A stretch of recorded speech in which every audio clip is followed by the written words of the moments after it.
Is up, everyone? How you guys doing? Oh man, it has been a really long time. It feels like it's only been like 2 or 3 months, I think, but it feels like a long time has passed since I've done a live show. Welcome guys, welcome. We're gonna have a silly goose time. I'm so glad to be back and doing these. I have a new format that I want to try out tonight, and I'm gonna do this show by myself tonight, and then my plan is in the future to bring on more people, to bring on regular guests and just people, people that I want to stream with. But for tonight's show, it's just gonna be me. And we're gonna have a silly goose time. If there's any problems with like my audio, my video, or anything I present, let me know, because it's been a while since I've done this. So without further ado, let's get this show going. Let's do this. Drunk talk.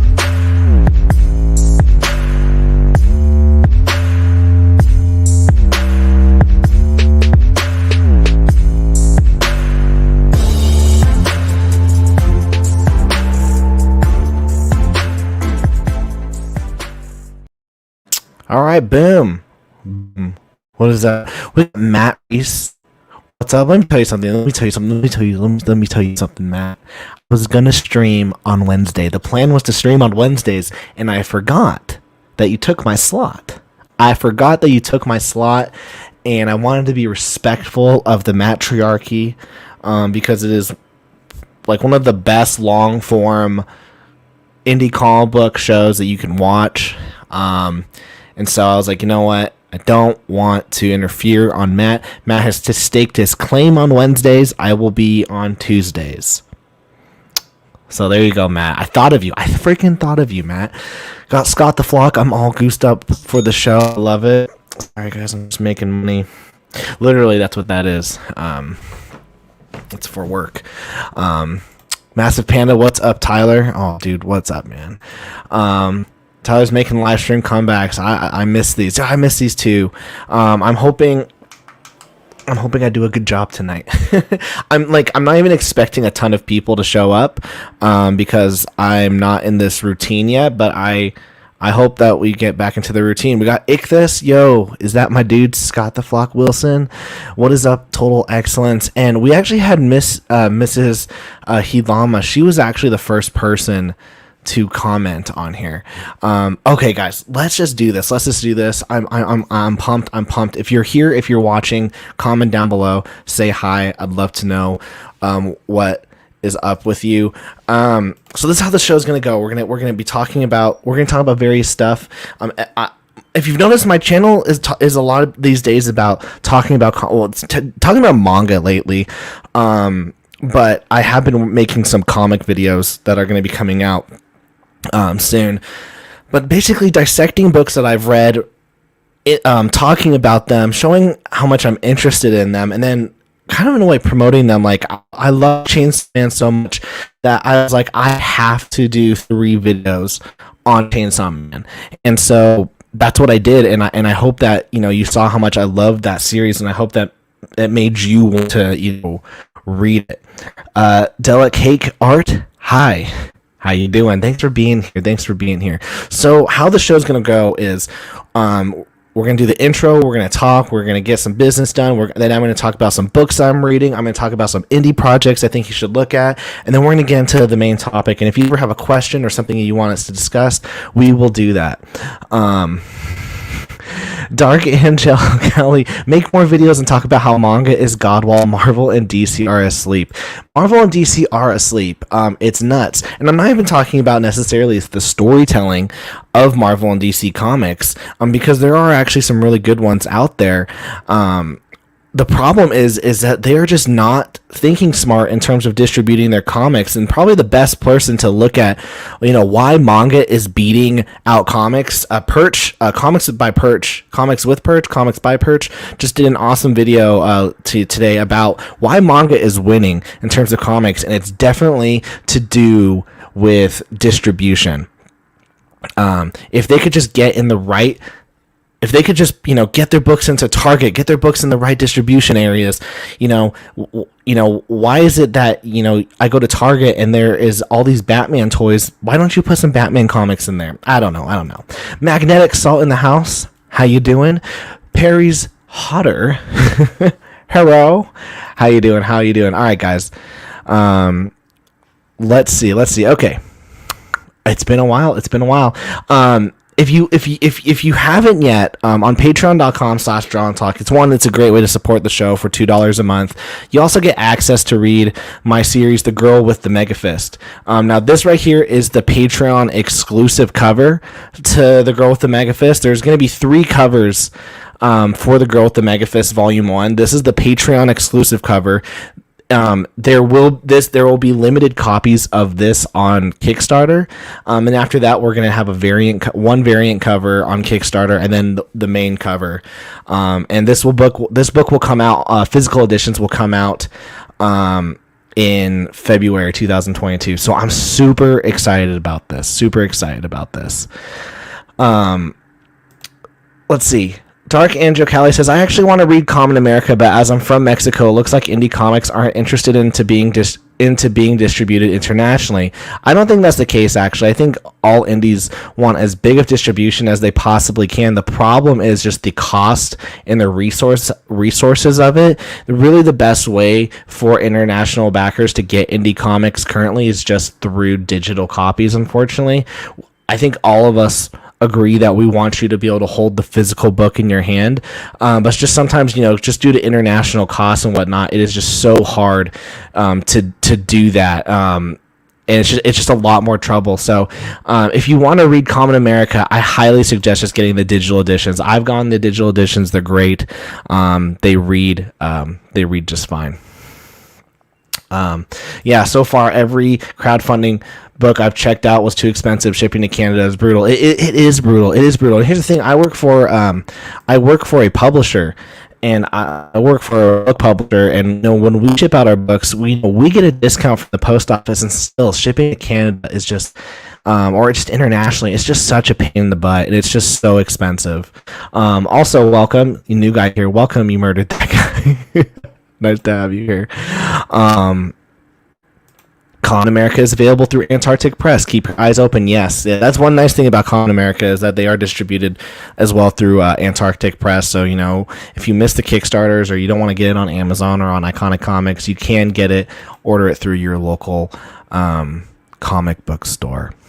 So, yeah, but guys, I'm so excited for y'all to read Girl with the Mega Fist. I think we're dropping chapter 7.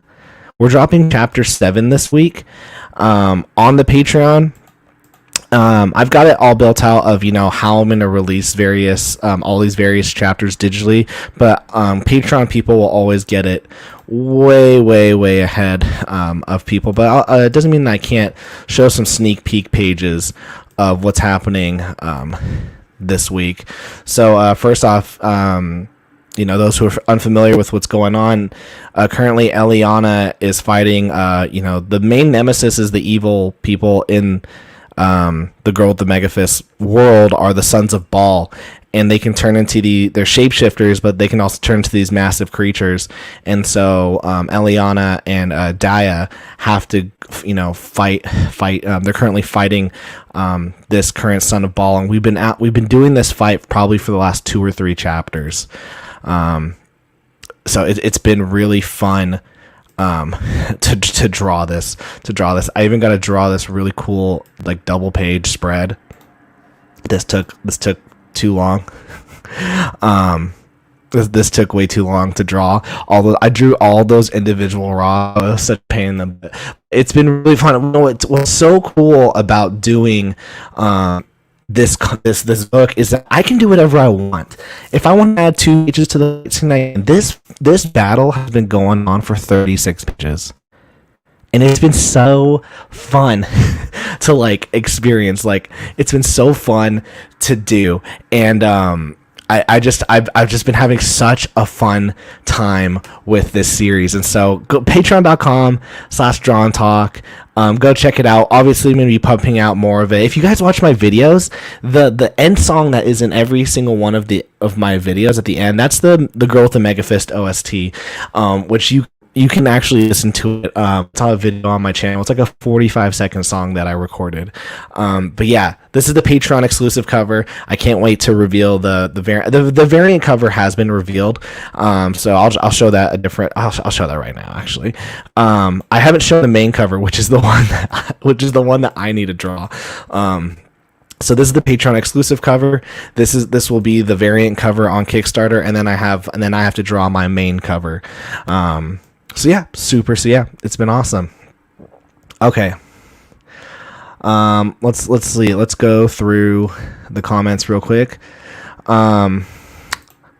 Mark Molino, well, Tyler, your videos are very helpful for me. Hey, that's awesome. I really appreciate that. You know, I've taken down all my like indie creator videos. Those who have signed up for my Patreon at the creator tier, I'm making playlists for them, so they have access to all the old videos that I used to do on my channel. So if that's something you're interested in, feel free to go check that out. It's the tier 4 creator tier on my Patreon. Wendy Gale, how you doing? Wendy says, I so need to catch up on the story. Yes, you do. Yes, you do. Prem, people forget anime is what's popular in the West, but it translates so well to manga sales. On top of that, being able to enjoy a manga adaptation of I don't know what LN means as a manga or an anime, but you're right. The adaptations are so important. Actually, I saw this on Twitter, but someone was saying how if they're talking about the Batman, Superman, Batman, Supergirl animated movie where, like, you know, Darkseid takes over Supergirl, and that movie is so well done, and it's a pretty good adaptation of the comic as well that was done by I forget, it was Jeff Loeb and Michael Turner. And if DC could do stuff like that more often, it would be freaking awesome. Ichthus, don't forget to thank your patrons, bud. I definitely will be. I'll be reading out all your freaking names. You know, let's just do that. Let's just do that right now. Let's just thank every single person real quick. I need to get into a habit of doing that at the beginning. So thank you, Ichthus. See, Ichthus keeping me on track. Thank you. So to those who are patrons, thank you guys so much. Christopher Kronk, David Benson, Patrick Gerald, Joshua Burres, Wendy Gale, Paul Tucker, Alan Ellsworth, John 3, Andrew Rodriguez, Neostar Productions, Eric Rosario, Full Custom Hot Dog, Enter My Shoes Podcast, Ralph Contreras, Mash Manga, The Flock Comic, Nasser Abadi, JGG86, Aaron Neff, Damien Noir, Ichthus, Patrick, David Armin Trout, Travis Gibb, Amy Fusco, Redshift Comics, Walter John Peckham, Silent Pixel, Gear 00, Pop Anime Comics, Darius Bryant, Cadillac Comics, Paul Gomez, Iron Herc, Ironverse Comics, Adam Lawson, Nani Kiahona, Braden Cox, Jamaica McKelvey, Suburban Bando, and Specs Thompson. Okay, I think there's a reason why I don't read these out loud. It's because there's so freaking many of you. But thank you. Ball the false god, yes, like the false god. It's, and we spell it BAHL in ours. Prem, the main three mediums, manga, anime, and light novels, just work so well together as a cohesive unit to sell the main source material. Oh, absolutely. And they're so they're so like they have to freaking like respect the source material. It's freaking awesome. Oh, light novels, gotcha. LN's light novels. If you like Tyler's content, like videos, live streams, upcoming projects, go support him on Patreon. Thank you so much, Ichthus, for putting that out there. What did I miss? We were just complimenting you, Miss H, how you were the first comment of the whole stream. Gotta get some sleep. Glad to find your channel. Good luck with your Megafist book. Hey, thank you so much. You murdered that guy, and hope to see you around again. Let's see, Matt Nasser hates me sad. Man, there's just so many fights. There's so many people fighting in indie comics. I just try to, do my best. Winnie Gill, wow, your list of patrons has grown exponentially. Congrats. You did fantastic, buddy. Perry's Hotter, that's cool. Sounds like a good idea for a villain. Hey, thanks. Yeah, no, it's cool. How, here, you know what? This is what we do. I'll show you a sneak peek of how we do things on Drawn Talk. So, how it goes is if you're a Patreon member, you can go to DrawnTalkComics.com, and then there's this little area called Read Comics now, right? Comics Now. Now this is all password protected, so only Patreon members get access to this. And then you get a flip here, and then we'll just go chapter 0. The reason why I want to do chapter 0 is I just want to show Perry's hotter, the ball. So we have with every chapter, I kind of do like a diary of how I'm feeling, and with the release of that chapter. So we have right here the Almighty Gods, and then we have the Mega Gods, and they're the ones who bring in they're the source of the power for these heroes. And then right here we have on the right hand we have Baal, the demon god Baal, and he's an outcasted angelic being, and he has his followers, his minions, called the Sons of Baal, and they're shapeshifters, and their whole goal is to destroy Earth and murder the beings on Earth. And so the protectors of Earth are those who wield the mega fists and those who wield the powers of the Almighty. And it's always one woman that's chosen for each faction, and then they always are together in this fight. The only problem is for our story is the mega gods have chosen Eliana to be the wielder of the mega fist, but the Almighty Gods have chosen two twin brothers, Dante and Angel. And so Eliana will have to choose which of the brothers she's going to bring down to Earth, for them to, their role by the gods is to protect Earth, but it's always been one man, one woman. And so that she has to decide who she's going to pick. Is she going to pick the brother who's the strongest, or is she pick the brother, who she's in love with? So the story has a ton of action, a ton of drama, but also has like that kind of love triangle thing where she has to decide if she, oh, you're my friend, oh, I love you, oh, you're way stronger though, you'd be a better fit for this role. So there's a lot of drama and stuff like that. But yeah, every 2 weeks we upload. A new chapter. So on Friday we'll be uploading chapter 7 here, and you also get access to read my other books. So yeah, it's $2 a month. It's only $2 a month for that. Okay, let's get into this segment.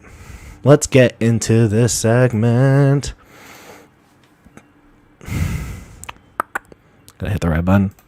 All right, what are we reading? This is what I want to talk about. What are we reading? What are you guys reading lately? I'll let you know, guys, what I'm reading right now.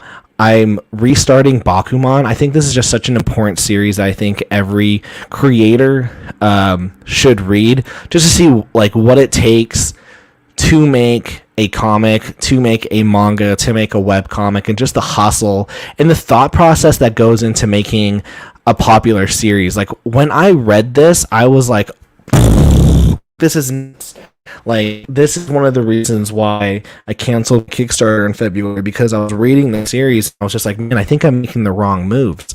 So this was just great. I'm also just finished reading Identity Crisis again. I read it while I was pooping. And I forgot how good it was. A lot of people don't like this series because of, it is kind of dark. It's heroes not acting like heroes. Like, this group of the Justice League, they do some bad things. For quote unquote the greater good.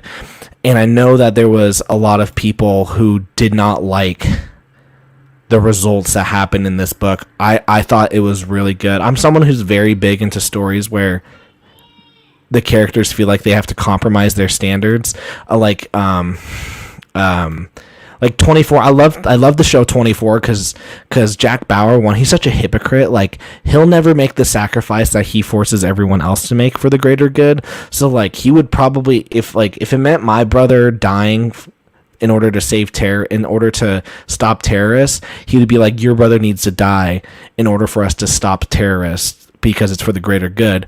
But if it was his daughter that needed to be sacrificed, he would totally let the terrorists get away so that he could protect his daughter. So I like it when heroes do have these moments where they have to compromise their standards for quote unquote the greater good. So I thought it was really good.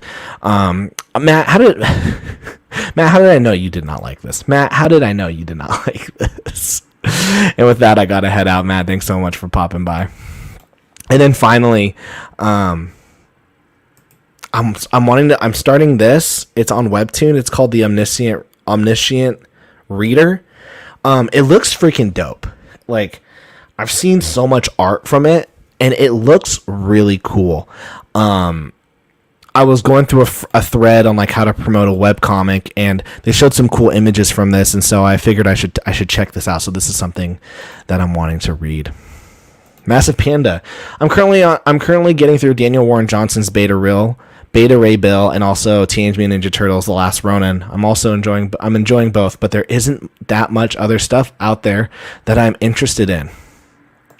The Flock. I just picked up Lone Wolf and Cub. Ichthus. I recently read Michael Turner's Soulfire. I love the mix of sci-fi fantasy. I bought Gunslinger Spawn and reprints of The Last Ronin. There you go, man. I'm not a big Teenage Mutant Ninja Turtles fan, so I have not read any of that. But I hear it's good. I hear great things about it. Wendy Gale, I have a stack of indies to get through. As for series, I'm waiting for the entire Boston Metaphysical series to arrive soon. We'll be reading that when it gets here. Oh yeah, that's an indie title. I forget who the writer is. It's like Holly Meredith. It's like a big name. Mark Molino. I've been reading Batman: The Court of Owls and The Last Phantom from Dynamite. Dude, the Batman: The Court of Owls is such a good story. Like, I freaking love Batman: The Court of Owls. Like, I love all of Scott Snyder's run. In fact, for me, I think if Madeline Holly Rosing, there you go. I feel like one of these days I just need I need to make like a list and say like this is the definitive like Batman timeline, and I would put in some like Neil Adams stuff, some Denny O'Neil. I'd put in some Grant Morrison, and then I put some I would put in Scott Snyder's run, and I would end it at Endgame. And then I would end it at Scott Snyder's and Greg Capullo's Endgame run. And then I'd be like, boom, there's Batman. It's over. I butchered her first name. Poop. Poo. All right. So yeah, thanks. If you guys let us know. Oh, and Wendy's says at the moment I'm writing and reading. Yeah, that's something that us creators one thing that I've noticed that's been good about my new content on YouTube is that it has forced me to be more actively reading different series, because I don't want to just make videos talking about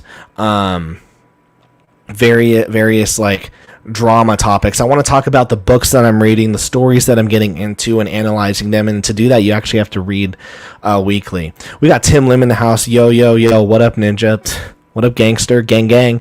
We're just talking about stuff that we're reading. This is back on my list of series to read. Bakuman. I'm also going to be starting the Omniscient Reader. And then I just finished reading Identity Crisis. But yeah, I'm really excited for this series. Also, congrats, Tim, on the closing of Common America 4. It's freaking awesome. Like, I tell everyone on the creator tier. This is so funny. On the creator tier on Patreon, I do a one-on-one Zoom call with creators, and whenever they say like, "How should I build out my Kickstarter?" I always go, "Oh, just freaking copy the Common America template on like how to do it," because that's what I do. Massive Panda, awesome. I found a lot of it buy self trade store near me. I may have to pour up some bourbon and get into one of these weekends. Pickles, hello. How are you doing, Pickles? All right, sweet. And the last segment that we're going to do before we get into the main topic is is it this? Is it this? Is it this? There we go. Is checking out the indies. I still think it's really, really, really important to talk about indie comics and to talk about some really cool series that are going on. So let me show you some cool series that consider backing. These creators didn't tell me to do this. I'm just doing it on my own accord. But this is Grim Space #1 by Frank Martin. I back everything that Frank Martin does. He not only is he a friend, but I really enjoy all of his books. This is a sci-fi reimagining of Jack and the Beanstalk. It's black and white. It was $10. It's $10 free shipping for the physical, and so I was like, yeah, why not? I know he wants to do more with this series. This is kind of just like a pilot to see if there's interest. So definitely go check it out. I'll put the link in the description for those who are interested. And then the other one that I backed today was Scarlet Ranger. Oh no, I thought this was like a fully public, like a professionally like mainstream book. Just from this, like I thought it was like a Power Rangers book, but it's not. But it's by Ro Lam and Koi Carrion, and the art looks so fun. Like the art looks really, really fun. I backed it at the digital. I backed it at the digital. I don't have a lot of experience with Ro or his series writing, so it's one of those things where I'm willing to drop $5 for a digital reward, so I can see if this is something that is worth worth backing in the future. Yeah, let's see. The art and colors look great for this book. Oh yeah, absolutely. Skull Diamond 94. Hi folks, how are you doing? Let's see. We got Neostar Productions, the brilliant star that shines through the night, the sonic boom that shakes the room. How you doing, man? I'm loving it. Mrs. H, I'm reading the original Spider-Man with my 3-year-old. She's really into Marvel characters. She calls it the death one because Uncle Ben dies in the first issue. That is hilarious. That is hilarious. All right. So those are some indie titles that I've backed recently. I backed this last night and I backed this today. So not an endorsement. Just those are things that I'm gonna be checking out. Those are things that I think I'm gonna be checking out. Okay. Man, how am I doing, guys? I haven't done a live show in forever. Like I'm like, and like. Starting next week, we'll bring on regular guests so that you guys don't have to hear my freaking annoying voice all the time. But yeah, okay, let's talk. I want to talk about. Let me bring this article up. The main topic tonight is this. Oh, where'd it go? That sucks. Okay. Ongoing series versus mini/limited series. Okay. This is what our topic is. Ongoing series versus a mini/limited series. Skull Diamond, I've enjoyed your channel since 2018. Dude, that means a lot to me. That means you saw it at like its roughest when it was like a fictional reality. Cool. I appreciate it. I wouldn't know. I usually watch the non-live videos. Well, as we start doing these weekly again, I hope that I'm here to entertain. I'm here to talk about some interesting and fun topics. So thanks, Perry's Hotter, for sticking around. Okay, let's talk about this. So the topic is ongoing series versus mini limited series, and I feel like when it comes to comics, manga, and also the indie world, these are really the two types of books that you can make. You have to decide if you're going to do an ongoing series versus a mini/limited series. So what does that mean? So let's look at Demon Slayer, for example. Demon Slayer was an ongoing series. It went for, I think, 12 volumes. Now I have to figure out how many volumes in Demon Slayer. Okay, frick. Okay, so I went for 23 volumes. It's a lot, frick. Okay, yeah. So I went for 23 volumes, and that is a long time. That's a freaking long time. But because of that, it becomes a powerful IP that readers are able to get into.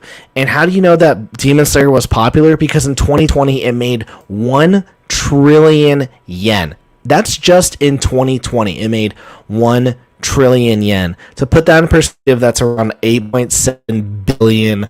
$8.7 billion Demon Slayer, the IP, did. Now keep in mind that's the anime, that's the manga, that's the action figures, the t-shirts. It's just, so we're just talking about the IP, the franchise of Demon Slayer made $0.7 billion. Now, is that possible? Would that have been possible had it been a limited, one shot? Had it been only 1 volume? I don't think so, because, right now, with the second season, happening, and, the movie as well being so popular, I think Demon Slayer was like the #1 movie last year. People are really into this character. I'm going to botch his name. It's Rangoku, I think. I think it's Rangoku. People are loving this character of Rangoku, but you can only enjoy this character once you get to the Mugen Train arc, because you have to go through the beginning. You have to go through the beginning when Tanjiro, learns about demons. Nezuko beats a demon. You have to go through all of that. You have to go through all of his training. You have to go through his initial, first encounters with demons. You gotta then find, have him find, that ginger guy who cries all the time, and then you have to have him find Inosuke, and then you have to build these relationships with these 3 characters, and then also you have to introduce the Demon Corps, and then you have to also introduce, the bad guy. I forget his name. And then after all of that, you then are able to get a character like Rengoku, which people really, really Rengoku. Thanks, Specs. Gosh, Specs is just like, dude, this guy's an idiot. Thanks, Specs. You have to get into, you have to then later get several volumes later to get to this character, and people love this character. People love this, the character's backstory. My brother was watching Mugen Train at my house. I fell asleep because I had no idea what was going on. So I fell asleep, and when I woke up, he was like crying because he was like, "Oh, dude, it was so good. The action was so good. Rengoku, what happens to him?" And I was like, I don't know. I don't understand. But now that I've watched the show, I was like, oh my gosh, like this is absolutely devastating. Absolutely devastating. So you can only get, I think, that kind of emotion and that kind of love in an ongoing series. And so I've written down actually a couple pros of doing an ongoing series. You guys let me know. The first one is you get, character development. You get massive character development, so that's where you get stuff like this, people loving this character. It feels like a TV format, so that what I think people are realizing. If you haven't realized this, people love watching Netflix. The reason why is because you can really focus on the development of characters. People love Squid Game, one, because Squid Game was a really cool story, but also you get really invested in the characters, and characters and story are what hook people ultimately into mega fans. That's just how it is. But that can only happen in an ongoing series. BMR Comics, Nicholas, how you doing? Demon Slayer is so good. Tyler's live shows just feel right. Hey, thanks, Nicholas. I gotta get you on. I'm gonna do this one by myself, but I'm gonna make sure that someone like Nicholas is a regular. Demon Slayer is so good. If you haven't watched my last video after this live show, go watch my last video, because I talked about how much I love the Demon Slayer anime, but I absolutely despise the manga, because I don't think the Demon Slayer manga is actually good. I don't think it's good at all. But the Demon Slayer anime is freaking awesome. Perry's hotter. You ain't gonna enjoy him after Mugen Train arc. Yeah. No, you won't. Another pro about doing an ongoing series is you can dive deep into the lore, which hooks fans into world building. An example of a YouTuber who, and this is just something. This goes to show. This is stuff that you could never do in a limited series. So this guy, his name's Broken Ronin, and he does videos, a lot of videos about. See me trying to freaking pick my nose. He does a lot of videos about I hate that name. Jujutsu Kaisen. There's a lot of videos on Jujutsu Kaisen. And here's the thing. Because it's a long form story and it's an ongoing story, there's so much lore to unpack. So because of it, you can really analyze the story and all the stuff and the lore behind it. Like, look, he has a 13-minute video about who has the strongest domain expansion. And domain expansion is an ability that those in Jujutsu Kaisen, the characters, have. He talks about Megumi's unrivaled potential. He talks that, does Gojiro Satoru have a god complex? And so because you really know these characters, because you understand their powers, because you can really analyze, them from chapter to chapter, you can really get into conversations where you and I could be talking about, okay, who has what breathing in Demon Slayer, what breathing technique is better? Is it water breathing? Is it lightning? Is it fire? And we can analyze it based off of the series because there's so much lore to tap into. And then finally, there feels like there's an overall narrative journey that the reader can get hooked on. This is one of my biggest problems right now with comics is if you look on last Sunday, what is always trending on Twitter in the manga space, it's the next One Piece chapter. Every One Piece chapter is always trending on Twitter. And it's not because a character went gay or trans or LGBT or flipped off someone or I don't know, did something crazy. It's because the story. Yikes. It's because the story is so good. And people are talking about that story. You're not getting that with comics. You're getting, the only way for comics to get news is they have to do something completely they're coming for you. I know. They were like, did he just criticize John Kent being gay? They're coming after me. But they're not DC Comics and Marvel. They're only getting these pieces made about them if they do something drastic to the story. It's ridiculous. Neostar, those kind of analysis videos seem more effective if you already saw most of the anime/manga beforehand. It's true. You're definitely making it. Those videos only really work if you are a Jujutsu Kaisen fan, for example, and you know the series and you've watched it for sure, because then you can understand what they're talking about. I'm just started Jujutsu Kaisen. I'm on episode 5, and if I were to whenever I watch any of his Jujutsu Kaisen videos, I'm like, I have no idea what's going on. Perry's hotter. People be like, One Piece is too long. Then get sad, and anime is only a season or two. Neostar, to be fair, wasn't the manga finished long before the anime? I think the manga finished 2.5 years ago. I think it ended 2 years ago. I think they did the first season. The first couple of episodes aired while the Demon Slayer manga ended. Yeah. Now here's the thing though. There are cons to doing an ongoing series, especially if you're an indie. It's number one, and let's just focus on the readers, for example. You should always focus on the readers. It could be daunting to start the series, and it might be even difficult or impossible to start the series. So let's take One Piece, for example. One Piece has over 1,000 chapters. It has I think it's on volume 99. That is daunting. To know that number is there is daunting. It's not impossible. You know where to start. You start at volume 1, but the journey, like, but it feels daunting to start on that road. If you look at Marvel and DC comics, gosh, where do you start? Where do you start reading Marvel? You have to find like some of their Golden Age or Silver Age comics to really get quote unquote the start. You could start at you could start at volume 1 of the New 52 with Batman, but for some reason like Batman still has all of his lore, but it's volume 1. So it is really, really hard.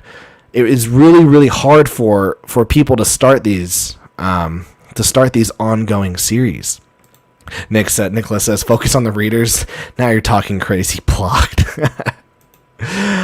So true. Marvel and DC Comics are turning off fans, and now the movies are following suit by putting a gay scene in the Eternals movie. Oh, is there a sex scene in the Eternals movie? Gay or not, you shouldn't be doing that. Neostar, I'm more offended that John Kent was turned into a superficial activist. How do I punch climate change? I don't know. After dozens of superheroes, I can literally manipulate the atmospheric forces. Agreed. It's so stupid. Specs, volume number, issue 1 or after a major event. Cons of doing an ongoing. This from Massive Panda. Time and money. It can take a while for an indie creator to get an issue out. So when you try to do like 10 issues or more, you'll drive yourself insane. Yeah, guys, I actually have a video on this coming out tomorrow. I have a video out on this tomorrow. Like, can I freaking find the thumbnail that I made for it? I'm so proud of this thumbnail. I have a video on this on why it's called The Problem with Indie Comics. And I actually used Massive Panda's comic book to kind of display my point. This is the thumbnail for the video tomorrow, so please check it out. But right here I have, this is Massive Panda's Mike Lancet. I have all of his issues right here. They're so good. They're like, the story is so good. Seriously, guys, go check out. How do I do this? There we go. Go check out this video tomorrow when I release it. Because I talk about the problem with indie comics, and Mike puts it right here. It's time and money. It takes a really long time to draw these books. I just finished page 108 on The Girl with the Megafist 2 nights ago. I draw 12 pages every 2 weeks. That's what a chapter consists of. I drew chapter 8 all last week. I did all 8 it was only 10 pages, thank goodness, but I drew all 10 pages of chapter 8 last week. I did it in 5 days. It was 2 pages a day. I was exhausted. But that's what it takes for indies to do it, and it's really difficult for indies to do ongoing series. As well, another con is the quality might die at some point. It's really interesting to see like the quality of a manga series, and as you read it over time, for some of them you can tell that sometimes maybe the art gets worse. I felt that way while I was reading Dragon Ball Z.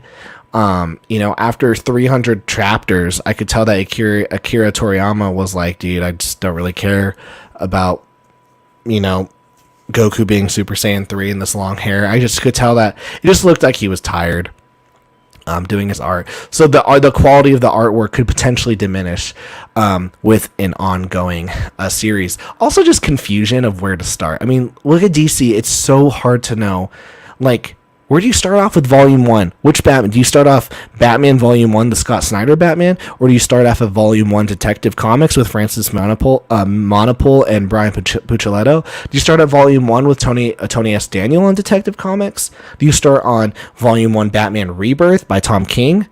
Do you start on Volume 1, the Grant Morrison run? Like, it's just so difficult. It's so difficult. It's so difficult for these, for people to get, for these ongoing series, for readers to like know where do I start. So those are the pros and cons of doing an ongoing series. The biggest pro for me of doing an ongoing series is the relationship that you can get with the characters that you can build. Like, I'm hoping that when people read The Girl with the Megafist, that I'm hoping that I'm hoping that you guys go, oh, like when you guys read The Girl with the Mega Fist, I really, really hope you guys feel like you have this relationship with Eliana and Dante and Angel. Like, I hope you have a relationship with these three characters. I really do. Because you're going to see them struggle, you're going to see the ups, you're going to see the downs, you're going to see their wants, their needs, their desires, you're going to see what they're into. And that's something I'm super excited to showcase. But you can only do that if you're doing an ongoing series. Inks Manga, how you doing? How you doing?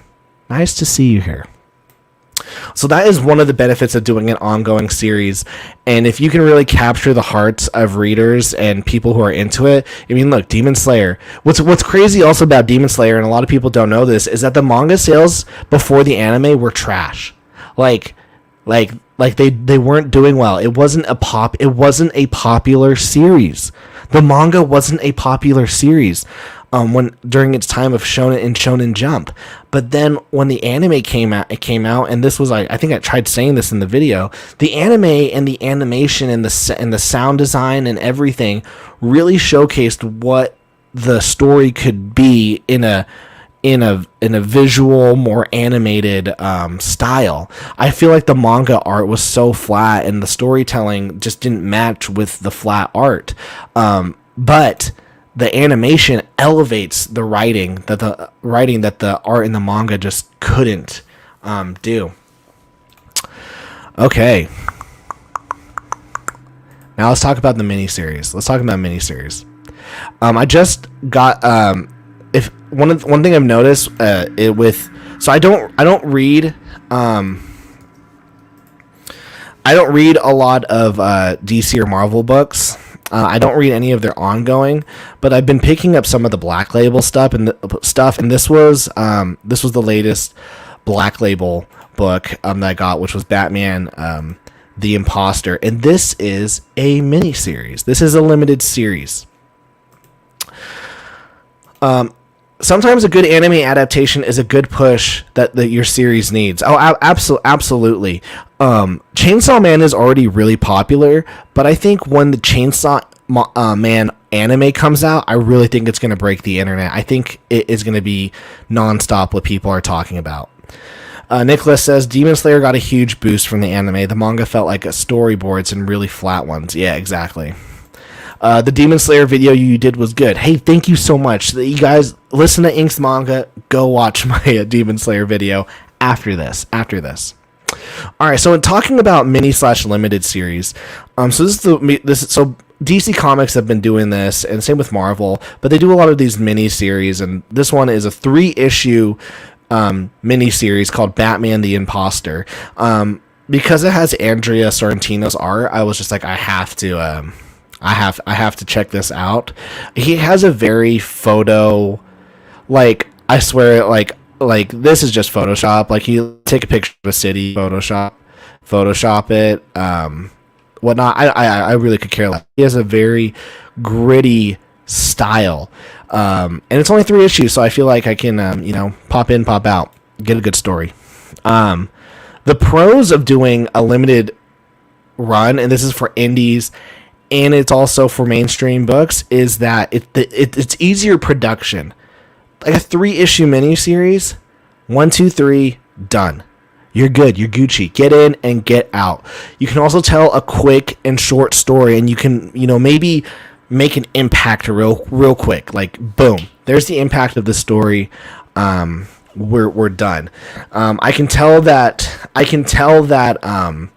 there is like some kind of message that the writers are trying to give with this series in terms of Batman and like his identity and his the psychology of Batman, and I'm really enjoying that. And it's not something that I would want to have explored for an ongoing, but for 3 issues I can take it and enjoy it. This works though because Batman is such an established character that I already know his lore, that I can spend time on like a vacation with this 3-issue series and chill out with the story without needing like an ongoing massive story that's bringing everything in. Another pro to doing a limited / mini series is it feels like a movie, and it could be fun and entertaining. Like, I really liked Kill or Be Killed. It was an ongoing for a bit. It was 4 volumes, but it felt like a good like Netflix series. So I guess that's more of a TV show. That's kind of a bad example. But let's go with Identity Crisis. Identity Crisis was only 6 issues.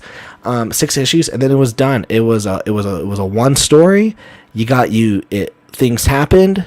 There were consequences, and then it ended, and that was it. You got in, and you got out, and that can be fun. And you can take your reader on a really short roller coaster ride. Well, let's I think Adam Lawson describes ongoing stories as roller coasters. If we are like in a Disneyland theme park kind of thing, I would probably say a miniseries is like the ride where it's like a tower, and then you go up, and then you just fall. I think that's what I would compare a miniseries to be like. Let's see, Inks Manga. Oh, a Batman comic I want to check out. Been thinking about getting back into comics, so a miniseries might be for me. Yeah, this is a good one. I'm excited for this. This looks like a good one. Another one that I'm interested in, and gosh, I hate going on to Bleeding Cool's website because 1, I hate Rich Johnson. He's cancer, but 2, his freaking website is AIDS. But I'm interested in this because Jock is one of my favorite artists of all time. And he's doing a Batman miniseries as well with Black Label. You see, they're doing all these miniseries. These 3-issue miniseries, get in and get out. And I'm liking it. Look at that. The art is so freaking gorgeous on this book. So both of these Batman books are very, very gritty. I'm going to get off this Bleeding Cool website, though, before it, freezes my computer. I'm telling you, it's AIDS. Bleeding Cool site always crashes on me. Yeah, exactly. But yeah, but the cons though, there's so many cons to doing a mini limited series. It can be daunting. No, that's ongoing. Cons: you don't get the opportunity for fans to go deep into the book. So with Batman the Imposter, there's only going to be 3 issues, and then after that's done. So there's really no way of analyzing this massive character arc. Whatever happens in this happens, and it's done. So really what you can do is you just have to set up really cool moments really quick. So if I were to sit down with you and we were to talk about Batman the Imposter, it would mostly be, do you remember this? Do you remember this? Oh, I thought that was cool. Whereas if you read an ongoing series, you can really analyze the character motivations. So why did they do that? Oh, did you see the setup that they did, over here, and then it paid off right here, but they were looting over here, but then it actually was over here. You can't do that with a limited run. As well, the story just is what it is. And then this is the big one, is once the series is done, you have to keep restarting and reconfiguring new ideas to hook people in. So this is actually talking about indie comics. Not Webcam Girls. Block. What was I saying? Oh, so for example, I did Entity. Just a one-shot graphic novel, and I pitch it, people buy it, and then it's like, okay, and then here's another one. And whereas with the Girl with the Mega Fist, what I can do is I can now spend the next 4, 5, 6, 7 years and just going, buy volume 1, buy volume 2, buy volume. By the end of 2022, Volume 1 and Volume 2 of The Girl with the Mega Fist will be in your physical hand. Volumes 1 and 2. And each volume is 170 pages. So by the end of 2022, you'll be looking at having around 340 pages of The Girl with the Mega Fist by the end of 2022. So I'm super excited about that.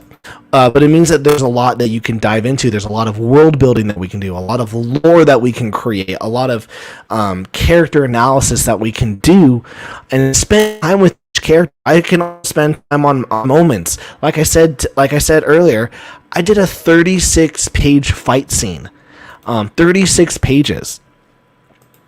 because because that's how I felt like, that's how long it needed to take. Whereas if you do a limited series, and let's say you only have 60 pages, maybe 120 pages, and you spend a quarter of that or half the book on one fight scene, it's not going to work out. Are you going to get The Girl with the Mega Fist colored? I'm not. It's going to be a strictly black and white book. It's just, one, the production of doing it in color is the reason why I stopped. I pulled the plug on chefs. Coloring takes so long. So I can put out so I know that I personally can put out 340 pages of comics. I know that I can put out 340 pages of comics next year. But I can't do that if they're in color. I just can't. So that is the unfortunate part. But also, I really think people are okay with black and white comics. I mean, look at manga. Manga's all black and white. And you have to read them backwards, and people are still loving them.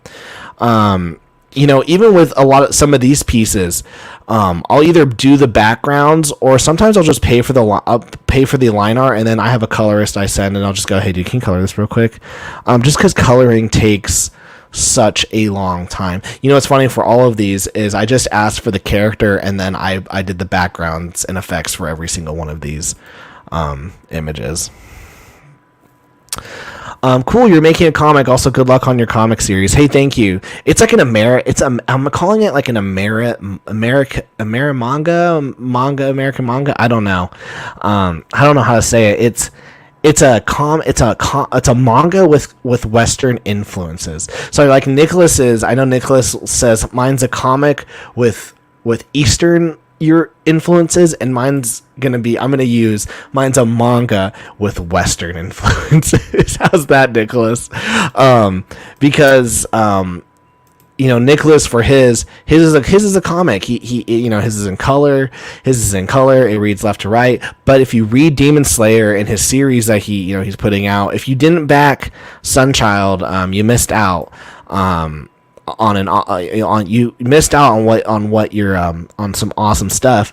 But theirs is a comic with Eastern influences, and mine is a manga with Western influences. Here, I'll show you guys a page from. I'll show you guys. Let's see. Here's a page from 2 weeks ago's upload. This was a pain in the butt. Look at all those freaking trees I had to draw. So we have Eliana punch. We have Eliana right here, and she just smashes the son of Balgurt. I took out the text so you can't read it. I can produce a page. So I can produce a page like this in like 3 hours. I can draw something like this. The moment I put color in, I'm looking at another 3 or 4 hours, and I could have drawn another 1 to 2 pages in that time. So that is the hard part about. That's the hard part about doing a colored comic.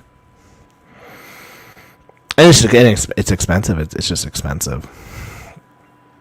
Ichthus and I must speak at some point. Ichthus is a great colorist. In fact, it's been so awesome to see him evolve as an indie creator. It is awesome. Comic manga hybrid. That's a good way to put it.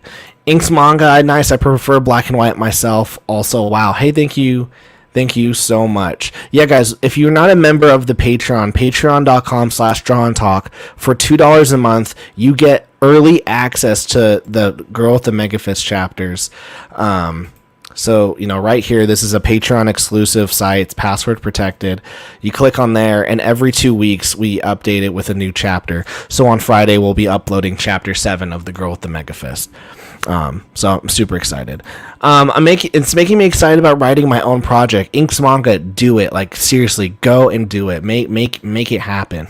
Make it happen. But what do you guys prefer in the chat? What do you guys prefer? Do you guys prefer ongoing series, or do you guys enjoy mini/limited series? I'd love to know. Like, let me know in the comments what you guys like, and maybe give examples. Like Scott Snyder had a. Let me just look.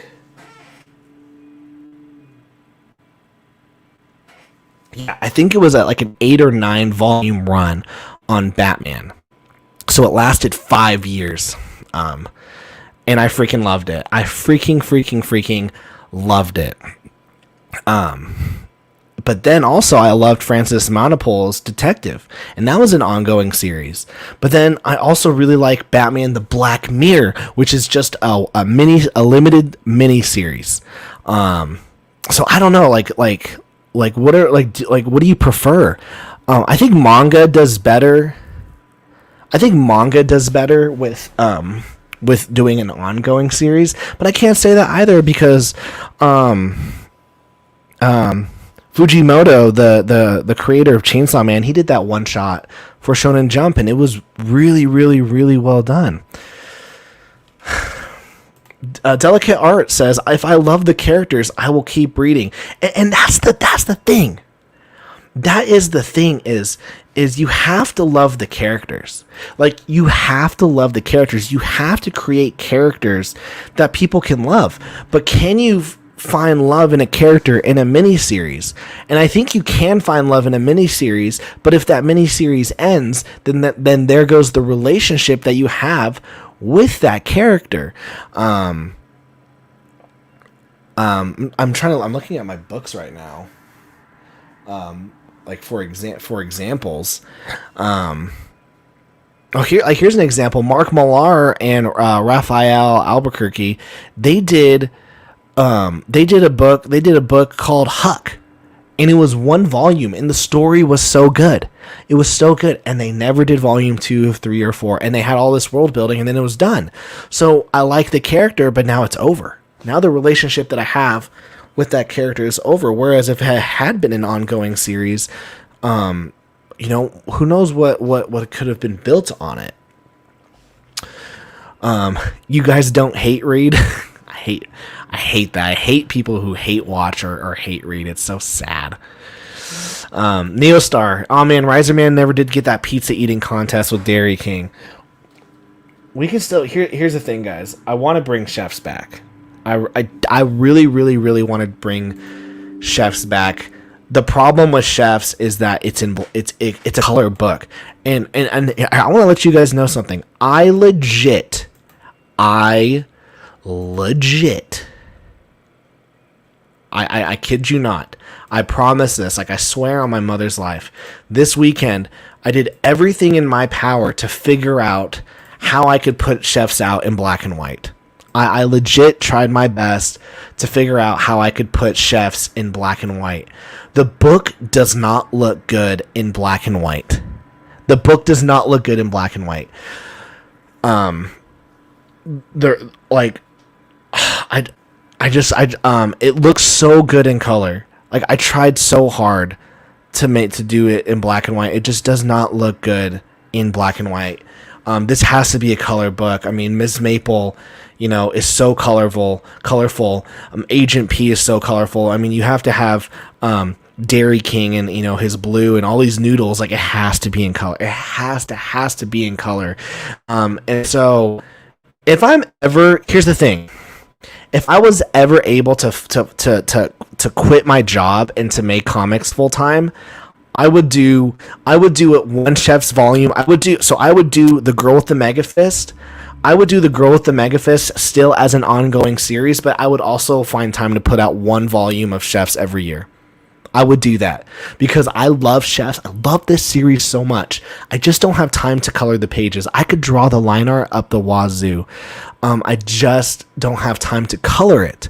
But I want to. I want to do this. Like in 2022. 2022 is going to be a big year. If I'm able to get enough excitement on The Girl with the Mega Fist, if I can figure out a way to do this full time, or at least quit my job and at least part time and do comics the majority of my time, I would do this. I would do 2 volumes of The Girl with the Mega Fist every year and 1 volume of Chef's year. I would do it. I would do it. Tim, are you prejudiced against books of color? I like how you said that. Books of color. I am anti-BOC. Ichthus, I enjoy more the miniseries than ongoing. You know how long the comic is. One, you know how long the comic is, and two, the writer and artist will continue on the whole miniseries than the ongoing. Fair, especially in Marvel and DC, where it's very hard to see an artist and writer like stay for the entire series. Like the fact that Scott Snyder and Greg Capullo stayed around for 5 years together was amazing. Mark Molino, I'm torn between the two. I'm in the process of making my first comic and I myself don't know what I'm going to do. Here's my advice. If you're making your first comic, start with a one shot, like a 20 page book, and then attempt a mini series. Then once you get used to that, attempt an ongoing, because they're all so difficult in their various stages. A Neostar, exactly, Delicake. I can't sincerely say which one I prefer over the other. The difference between the two doesn't determine if I enjoy it. That's fair. Nicholas says, just quit your job. I wish. Outstrike 30. I'm working on a story right now, and I'm not doing it for the money. I'm doing it because I like to, and also you follow me so already, so thank you for that. No problem. The Bunderdome, I have the solution. Do the first 5 pages of chefs in color so the reader has visual cues, then the rest in black and white. That's actually not a bad idea. The problem, though, is with the printers. I think with the printers, you have to... so if you have 1 page of color, the whole book is considered color. The whole book is considered color, unless you know who I can talk to about, doing 5 pages of color and the rest in black and white, but still getting, I guess, black and white printing prices. You know what I mean? So manga inspired, similar to Gold Digger and Scott Pilgrim. Yes, manga inspired. That's a good way. I agree with Tim. I know Tim has good ideas. I actually would do this.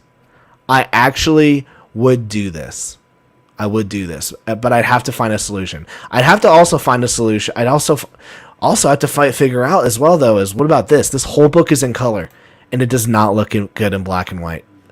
So I have to figure out, maybe volume 1 is all in color, but the rest are in black and white. I don't know. Would people like that? I don't know. I just don't know. Ichthus says, it needs to be in color. I don't see it in black and white, especially the demographic you're aiming if it's an all ages book. True, but all ages people still love black and white manga. It's hard, man. Manga destroys all arguments on the color spectrum, because when people say oh, comics need to be in color, manga sales say no, you don't. They don't have to be. If you're making your first comic, do 200 pages and then trash them all and start over again. Then do it again. That's funny. I think you gave me the same advice a month ago. Of course, deciding where to start became the new issue. Oh, man. Gotta get that Riser Man out, dude. You have to get that Riser Man out. We want to see it. Given your success at your 2 most recent speaking events, I wish you would go legit indie market, man. Like, people would pay you. The indie community would benefit strongly from you. Well, I only got those 2 speaking events because I work for a book publisher.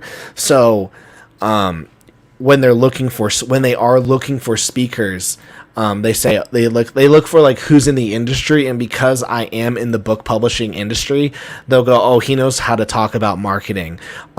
It's crazy. It's crazy. I've done $1 million in sales, just me alone, and the team I work on. We've done $1 million in sales. I just have to figure out how to do that with my own stuff. It's just the time. It's just building out content and fan base. That's really, and putting out good content. Yeah, I hope that people enjoy The Girl with the Mega Fist. I hope that we put out a good story. I am planning on putting out 3 books next year. I am planning on putting out 3 books next year. The third one's going to be, the third book's a secret for now. But yeah, we're going to be putting out 2 Girl with the Mega Fist volumes. Gosh, if I could figure out chefs, if I could figure out how to do chefs, I don't know. If there was a way to do color and get black and white printing color costs, that'd be awesome. And then I don't know what to do with the first volume because it's all in color. I relied so much on the color. of Chef's Volume 1. I I relied so much on the. Actually, let's look at some of the pages. We can look at some of the pages because I put them on the Patreon access. If I can find that website. Here we go.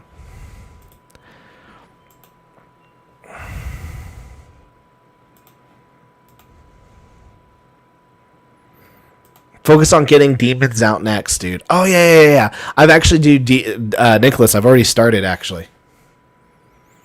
I've already started formatting those bad boys. So, yeah, I've already started. I'm not going to do a Kickstarter campaign on demons. I'm just going to put it as an add-on. I'll do a limited run for it.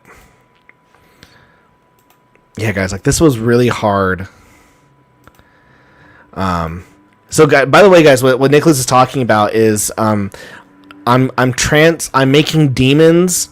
I'm making a demons omnibus, which is going to be over 300 pages, and it's going to be a black and white omnibus. So it's going to be dope. So I've been reformatting the pages to a different size.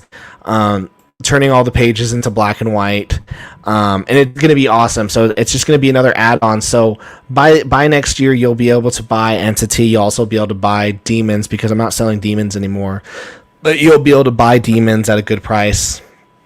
And then you'll also be able to get the girl with the mega fist. But like this, it did not look good in black and white. I tried so hard to make this black and white, but it only looked bad because I tried to convert the color into black and white. Maybe if I drew it knowing that it was going to be black and white with screen tone, I would have drawn it a lot differently. Like for example, you see this, I didn't even do any line art for this background. It was just I just scribbled some colors. Like this red pasta sauce, I just scribbled some colors.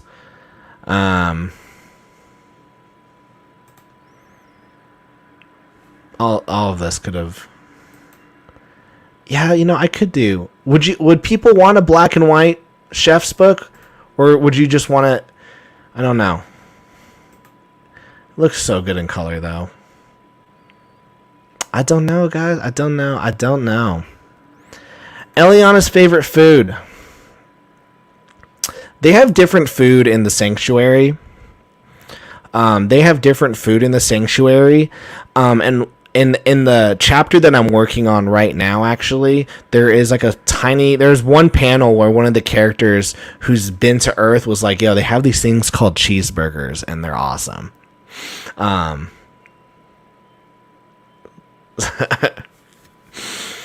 Delicate Arc, you don't have to answer, but what made you decide to go back classic format style over the webtoon format? I've always done classic format. Like, I've always done a classic format, and then when I did the webtoon, I would then convert it into a webtoon format. I actually don't really like the webtoon format because in the end, I love physical books, and I love seeing my book in physical books. I don't necessarily enjoy the scroll down. So if I do upload my books onto webtoon, they're just going to be the standard pages. I'm not going to spend time converting them into panels anymore. It's just too much work. Mana chips. Mashcraft just got here. What I miss? Oh, so much. We're talking about black and white. We're talking about color. We're talking about mini series, ongoing series. We're talking about which chefs look good black and white. We're talking about the girl with the mega fist. We're talking about the demons omnibus. I'm telling you guys. You guys remember when I used to do this?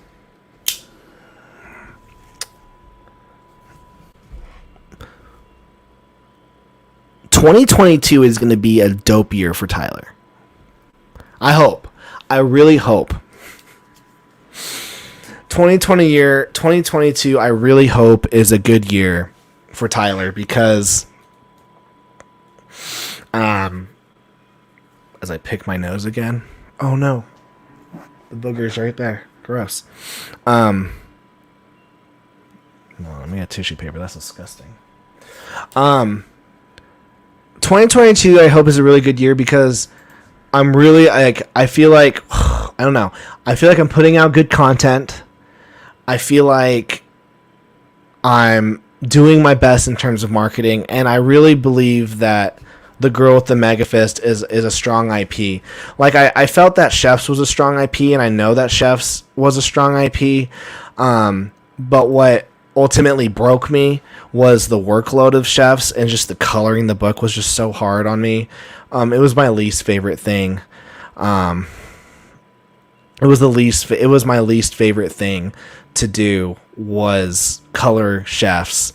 But I'll draw line art all day. I love drawing black and white art. I will draw line art all day, every day, which is why all my books are in black and white.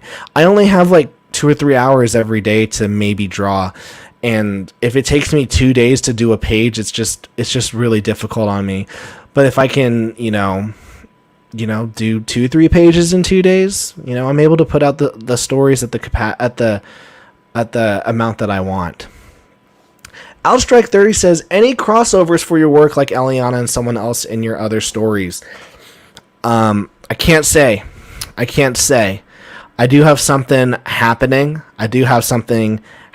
Planned. We'll just have to see. You got this. 2022 will be awesome. Hey, thanks. I've had to color my own work for years. Exactly. It's just so time consuming. It is just so mother freaking time consuming that I just don't want to do it anymore. I just want to do it anymore. So yeah, right now Chefs unfortunately is in the back burner. I have, what's crazy is I have the entire series written out. It's a 12 book series. Each of those books being in black and white. It's a 12 book series. I have it all written out from beginning, middle to end. I know how the entire series is gonna do, but I just don't know if it would look good in black and white. I don't know. All right, guys, this was a good return back stream. Thank you guys so much for being here. I had a blast. Did you guys have fun? Let me know what I could improve on. So here's the thing with these live streams. The moment I hit end broadcast, I'm deleting the live stream. It's over. It's privated. You can't watch it anymore. So if you caught it, thank you. Thank you for being here. We're going to be doing weekly live shows again on Tuesday nights. I will bring in guests. I'll bring on other creators. We're going to be talking about different topics. We're going to be talking about the books that we read. And once again,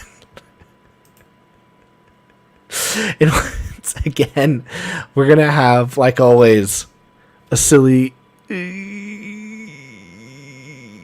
goose time. We're always going to have a silly goose time. Show your feet.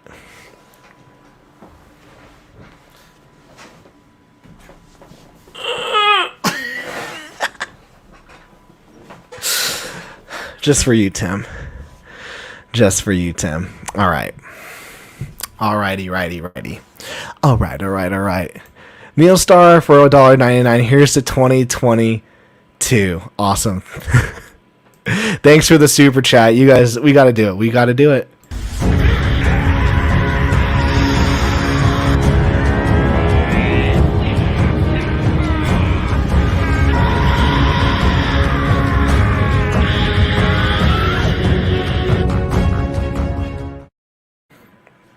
I haven't played one of those in a while. We still need the manga about the guy that went to prison for pooping his pants. Oh yeah. Here's the thing. You know what's actually funny is, so whenever I have an idea like something like this, I always make sure to write down the entire story from beginning, middle to end. And for this would be like a slice of life comic. The story it was me, Nicholas, and Tim. We were streaming one night, and I was like, "Oh yeah, it's about this character. His name is Dick Eater," and the title would be it was like a light novel title. I was scared to go to prison, so I bit a guy's dick off. I said, and Tim, I remember Tim. Tim said that, hey, if he ever had time, he would he would draw a cover. He would draw a cover for it or something. So if Tim ever were to draw that cover, I think I'd attempt to do a 60-pager on that or something. What I'm trying to do. That time I was reincarnated as a prison inmate. That's actually kind of funny. What I'm planning to do is I'm planning on releasing 3 books every year. The first book of the year will always be The Girl with the Mega Fist, and the last book of the year will always be The Girl with the Mega Fist. But then during the summer, we're always going to have like a one-shot graphic novel, just like a 60-page book that doesn't really tie into anything necessarily. It's just a fun story, get in, get out. So while we do our ongoing series, we're also every year pushing out one limited series. You see what I did there? So I've already actually started working on said limited series for next year's summer campaign. It'll also be a short campaign, like 2 weeks. It'll be like a short 2-week campaign for that book during the summer for next year. I'll just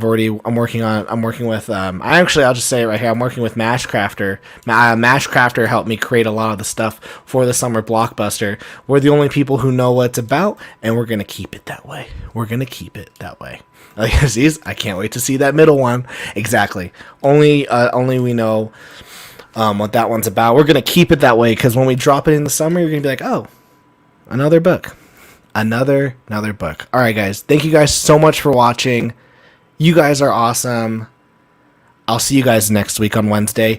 Tomorrow, don't forget, this is big. Tomorrow, don't forget, if you haven't subscribed or hit the bell notifications, make sure that you do, because tomorrow we're going to be putting out this video called The Problem with Indie Comics, and I think it's gonna hit on a lot of cool topics, but more importantly than hitting on cool topics, it's going to showcase one of the best indie comic books that are out there that I don't think gets enough recognition at all.